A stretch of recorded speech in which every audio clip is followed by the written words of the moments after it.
श्री राधे महाराज जी। जी जी मेरे 3 प्रश्न हैं आपसे। बोलो। पहला प्रश्न है कि भगवान ने पाप और पुण्य क्यों बनाए? यदि भगवान ने पाप पुण्य नहीं बनाए होते, यदि पाप नहीं होता ना बेटा, तो पुण्य का कोई मतलब ही नहीं होता। यदि रात ना होती तो दिन का कोई मतलब होता नहीं। फिर इसलिए ईश्वर ने सब चीज जोड़े से बनाई। माँ ना होती तो बाप का क्या मतलब होता, बहन ना होती तो भाई का क्या मतलब होता, पृथ्वी ना होती तो आकाश का क्या मतलब होता, कांटे ना होते तो गुलाब का क्या मतलब होता। इसलिए ईश्वर ने सब जोड़े से बनाए। अच्छा ये बताओ जी, यदि दुख ना होता तो सुख का कोई मजा होता? जी नहीं। फिर इसलिए दुख बनाया ईश्वर ने कि दुख के बाद सुख का मजा है, जी, बिछड़ने के बाद ना मिलने का मजा है। जी ऐसे इसलिए ईश्वर ने सब जोड़े से बनाई। धन्यवाद। गुरुजी मेरा दूसरा प्रश्न ये है कि जब भगवान ने 4 युग बनाए, जिसमें सतयुग, त्रेता युग, द्वापर युग, कलयुग था, तो माधव मतलब बिहारी जी 3 युग भी तो बना सकते थे ना, कलयुग क्यों बनाया उन्होंने? 3 बनाते तो आप कहती कि 3 क्यों बनाए, 2 भी तो बना सकते थे। जी इसलिए भगवान ने 4 ही बना दिए। नहीं महाराज जी, ऐसा है ना, 3 युग अच्छे युग हैं, सतयुग, त्रेता, द्वापर। जी तीनों युग अच्छे हैं, पर कलयुग बहुत अच्छा है। सतयुग, त्रेता, द्वापर से अच्छा कलयुग है। आपको पता है कलयुग बहुत अच्छा। कृते अध्यायते विष्णुम त्रेतायाम यजतो मखई द्वापरे परिचर्यायाम कलौ केशव कीर्तनात्। सतयुग, त्रेता, द्वापर में जो यज्ञ जप करने से, तप करने से पुण्य मिलता था, कलयुग में केवल वही भगवान का नाम जप लेने से पुण्य मिल जाता है। ये कलयुग बहुत अच्छा है, यदि इसका प्रयोग सही किया जाए तो बहुत अच्छा, वरना पापाचार तो है ही।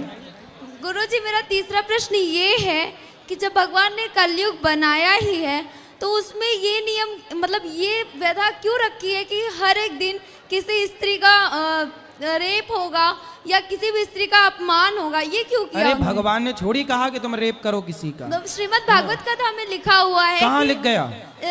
श्रीमद् भागवत कथा में अर्जुन जी ने कहा है कि जैसे द्रौपदी का चीरहरण हुआ है, उसी तरह कलयुग में हर एक स्त्री का भी हो सकता है। नहीं बेटा, समझ समझ का फेर है। भगवान ने सबको बुद्धि दी है, समझ दी है।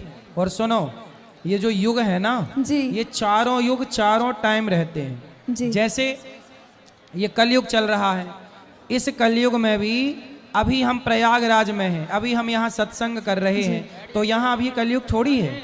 अच्छा ये बताओ, जहाँ एसी की हवा होती है, एसी की ठंडक होती है, क्या वहाँ गर्मी का प्रभाव होता है? जी नहीं। हाँ, जैसे एसी की ठंडक के आगे गर्मी का प्रभाव शून्य हो जाता है, उसी तरह जहाँ कथा कीर्तन सत्संग है, वहाँ कलयुग का प्रभाव शून्य हो जाता है। यहाँ कलयुग क्या काम? कलयुग वहाँ होता है जहाँ जुआ होता है, जुआ में कलयुग, द्यूतम पानम शराब में कलयुग, स्त्रियाँ पर स्त्री जहाँ। इसलिए यदि हर माँ बाप, अच्छा ये बताओ, आप कह रही हो कि भगवान के कारण बलात्कार होता है, एक बात जी नहीं, मैंने ये नहीं कहा भगवान के कारण होता है, मैं भगवान को बहुत मानती हूँ। आपने कहा ना कलयुग में ऐसा होता है। हाँ, ऐसा है ना बेटा, यदि हर माँ बाप अपने बच्चों को खूब संस्कार दे दें जी, अच्छे संस्कार दें, तो अच्छा संस्कारी बेटा किसी के साथ बलात्कार करेगा? जी नहीं। तो ये तो कमी माँ बाप की है ना, परवरिश की कमी है ना। महाराज जी एक बात बताइए, हर एक माँ बाप तो वो नहीं होते ना जो अपने बेटे को गलत संस्कार दें। माँ बाप होते हैं लापरवाह जी।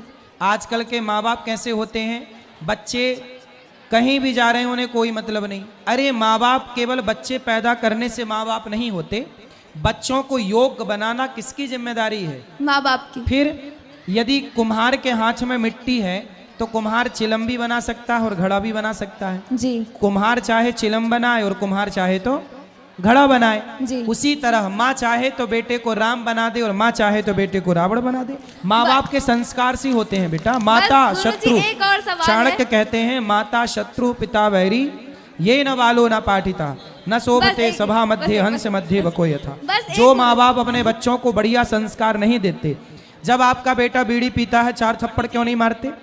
कोई भी बालक एक दिन में नहीं बिगड़ता, बिगड़ता जब उसे ध्यान ना दिया जाए तो भी बिगड़ता है। एक बार गलती करे तो 4 जूता मारो बच्चे को, थोड़ा डर होना चाहिए ना। आजकल के माँ बाप बिल्कुल सिर पर चढ़ा लेते हैं बच्चों को, बच्चे चोरी कर रहे हैं, बच्चे तंबाकू खा रहे हैं, गुटखा खा रहे हैं, क्या अच्छा ये बताओ, एक बात बताना बहन जी, आजकल बच्चे पढ़ने जाते हैं दिल्ली मुंबई और वहां जाके लिव-इन में रहने लग जाते हैं जी। क्या ये बात माँ बाप को पता नहीं है? नहीं। हॉस्टल में रह रहे हैं ये पता है। हाँ, अरे बम्बई चले जाना, शाम को 5:30 बजे हजारों लड़का लड़की बैठे रहते हैं एक साथ।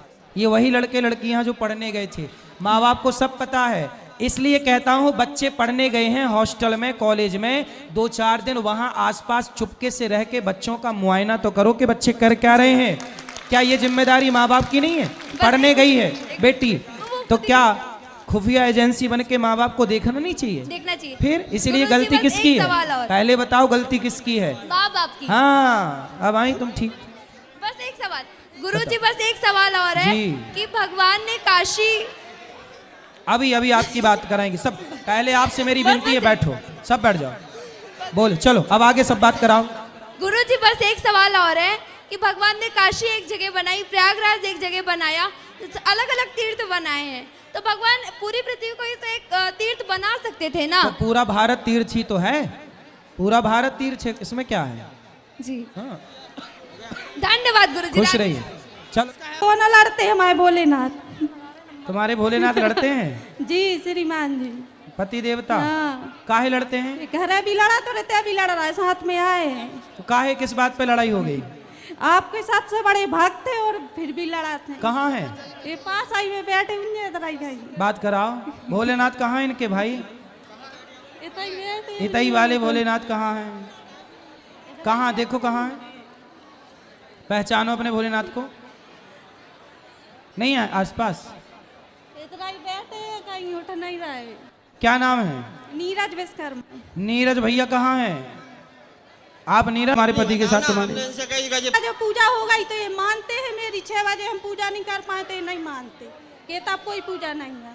नहीं, पूजा तो कभी भी तो करो। 6 बजे हम नहीं कर पाए, बच्चों में लेट हो कोई बात नहीं, आप जब कर लो श्रद्धा। ये बताओ तन सी बातों में काहे लड़ती हो? बहुत ज्यादा लड़ाई हो तो सबसे ज्यादा बड़े भागते हैं आपको बहुत। अच्छा ये बताओ गुटखा काहे खाती हो? नहीं गुरुजी,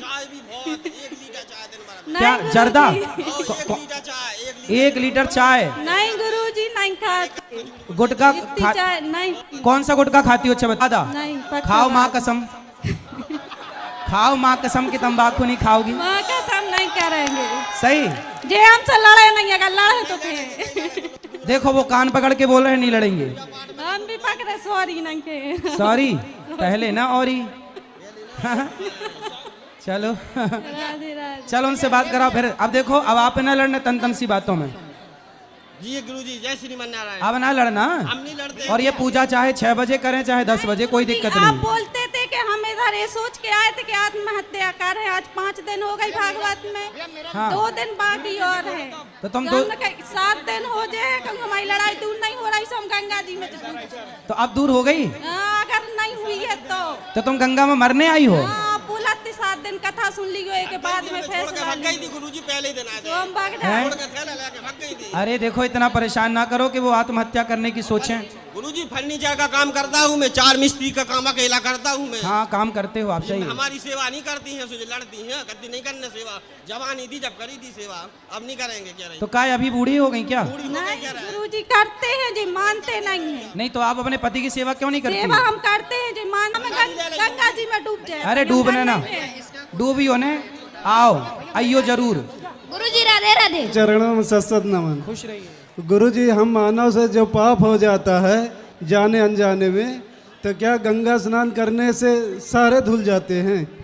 आगे से दोबारा पाप ना करने की जिस दिन प्रतिज्ञा करते हो आप, जी सर। और आगे पाप ना करेंगे ऐसी प्रतिज्ञा करके जब डुबकी लगाते हो तो सारे पाप धुल जाते हैं। जी सर। पाप धुल जाएंगे पर आगे से कोई पाप ना हो तब। जी गुरुजी, राधे राधे गुरु। राधे राधे।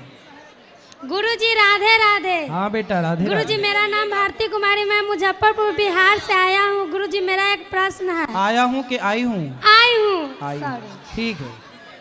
गुरुजी मेरे घर में ना कोई मीट मछली नहीं खाते है, लेकिन मेरे बड़े भैया ना मीट मछली खाते हैं। कहाँ बड़े भैया? यहाँ पे है। बात कराओ। बैठिए बैठिए।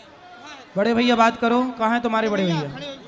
कहाँ है ये बड़े भैया? राधे राधे गुरुजी।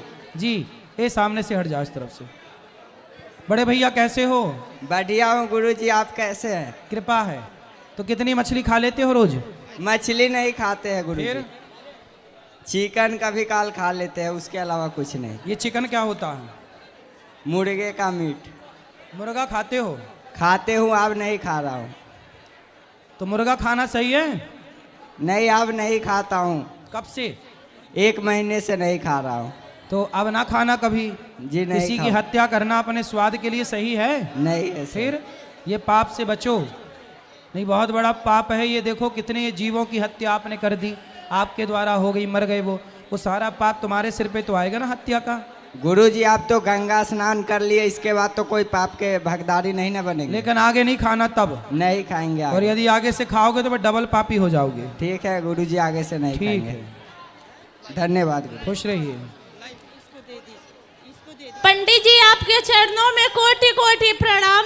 खुश रहिए। पंडित जी बस एक शिकायत है, आज मेरी माता ने आपसे मिलने के लिए बिना किसी से बताए ये चली आई यहाँ कुंभ में। हाँ। हम सर जान गए तो हम इनके पीछे, तो सर बहुत कारण है, प्लीज आप इनको समझाइए। तो ये आप सब। कितने बजे उठती हो? सर हम तो 5 बजे उठ जाते हैं। फिर क्या दिक्कत है? सर ये भक्ति ज्यादा करती हैं।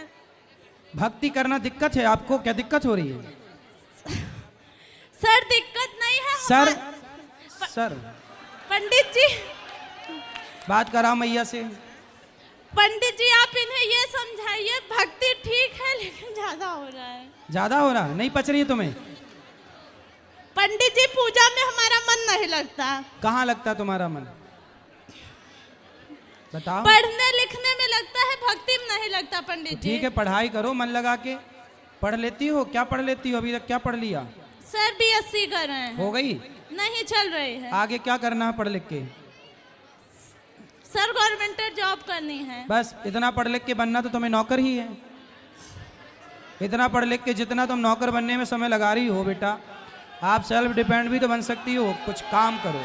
गुरुजी हमें नौकरी करने वाला नहीं, नौकरी लेने वाला नहीं, नौकरियां देने वाले बनो जब पढ़ ही रही हो तो।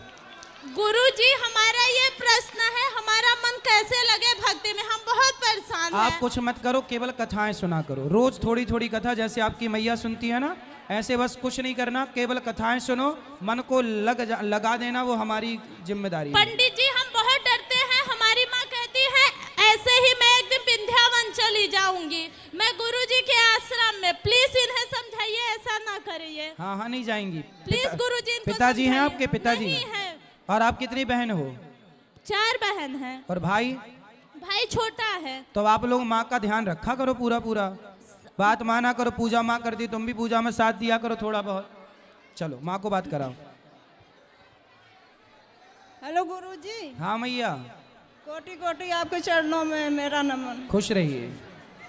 गुरुजी बस इन्हीं लोग के आशीर्वाद ही दीजिए, ये लोग पढ़ लिख जाएं, पढ़ लिख तो गई, अच्छा तो है, कुछ कामयाब हो जाए गुरुजी। होगी, कामयाब भी होगी, बढ़िया होगा।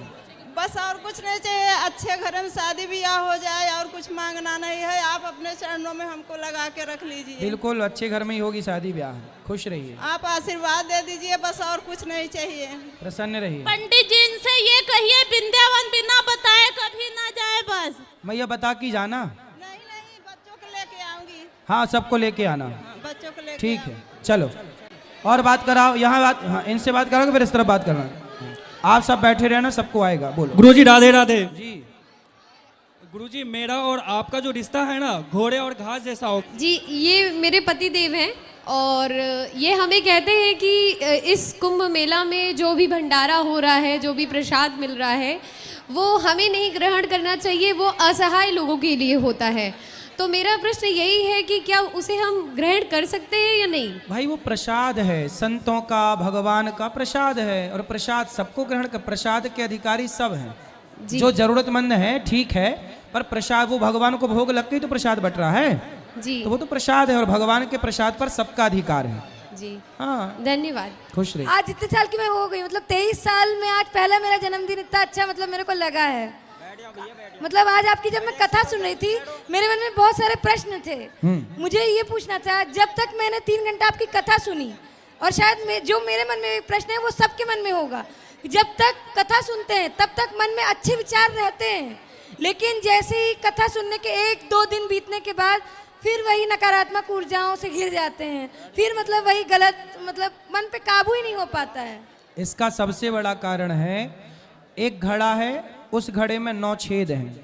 अब आप बताओ कि एक घड़े में यदि 9 छेद हैं और 9 छेद वाले घड़े में पानी भरना है तो बताओ कैसे भरेंगे? आप बताओ। नहीं भर पाएंगे गुरुजी। कैसे भरोगे? घड़े को पहले बंद करना पड़ेगा। नहीं, उसके बंद ऊपर नहीं कर सकते ना।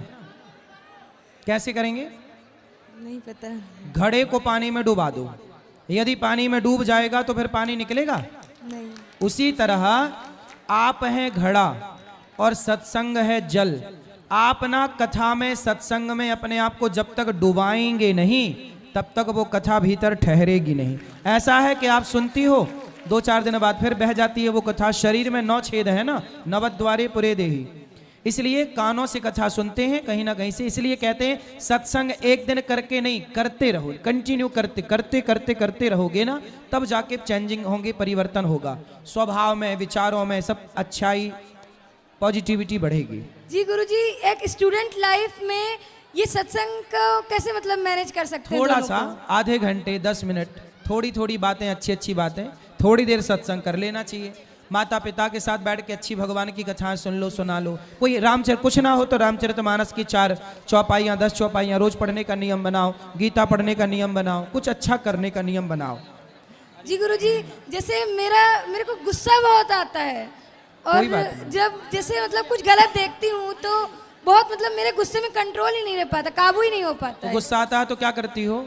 जी क्या करती हो गुस्से में? सर नहीं पता, मेरे को खुद पे कंट्रोल नहीं रह पाता है। तो क्या गंगा जी में डूब जाती हो, यमुना जी में डूब जाती हो, क्या करती हो? नहीं पता गुरुजी, मतलब मेरे को नहीं पता, मैं खुद भी नहीं समझ पाती मेरे साथ क्या हो जाता है। जब गुस्सा आए ना तो चुप रहा करो, है ना, बिल्कुल चुप रहा करो, कुछ नहीं, जाके बिस्तर पर लेट जाओ, आंखें बंद करके सो जाओ। आवाज आ रही है? एक माँ मेरे पास आई, सत्य घटना बोल रहा हूँ, आप सुनना, समाज की घटना है। एक माँ मेरे पास आई, बोली महाराज जी मैं गांव से रहने वाली हूँ, मेरे पति रिक्शा चलाते हैं, मैं दूसरों के घर बर्तन धुलती हूँ, मेरा बेटा नहीं है, एक बेटी है। मैंने सोचा कि बेटी एक ही है तो चलो उसको पढ़ाते हैं। वो माँ ने बेटी को पढ़ाने के लिए, बढ़िया इंदौर की ये घटना है, उन्होंने अच्छे से अच्छे कॉलेज में उसे पढ़ाया। एक दिन क्या हुआ कि माँ ने किसी लड़के से बात करते देखा तो माँ ने बेटी से कहा, बेटी तुम किससे बात कर रही हो? तो बेटी ने कहा, माँ मैं तुम्हारा विश्वास नहीं टूटने दूंगी, मैं किसी से बात करती हूँ, ये मेरा फ्रेंड है, पर तुम गलत सोच रही हो, वो गलत नहीं है। माँ ने कहा चलो मेरी बेटी बहुत अच्छी है। एक दिन क्या हुआ कि मेरे पास माँ रोती रोती आई, बोली महाराज जी मेरी बेटी उस लड़के के संग भाग गई। अब जब भाग गई तो बताइए, मैंने दूसरे के घर बर्तन धुलकर मेरा पति रिक्शा चलाकर ज्यादा पैसा कमाया कि बेटी पढ़ जाए, और मेरी बेटी भाग गई। अब बताइए मैं गांव जाती हूं तो गांव वाले कहते हैं कि देख बड़ा पढ़ाने गई थी लड़की को, भाग गई ना तेरी लड़की। अब बताओ, कुछ बहनें, कुछ बेटियां माँ बाप का विश्वास तोड़ती हैं ना बहन, इसी चक्कर कहते ना एक मछली पूरे तालाब को गंदा करती है। एक भाग गई ना तो बहुत सारे माँ बाप को लगा कहीं मेरी बेटी ना भाग जाए, कहीं मेरी बेटी ना भाग जाए। इसलिए आप जैसी बेटियों की ये जिम्मेदारी है कि आप जैसी बेटियां अपने माँ बाप के विश्वास को कभी टूटने ना दें।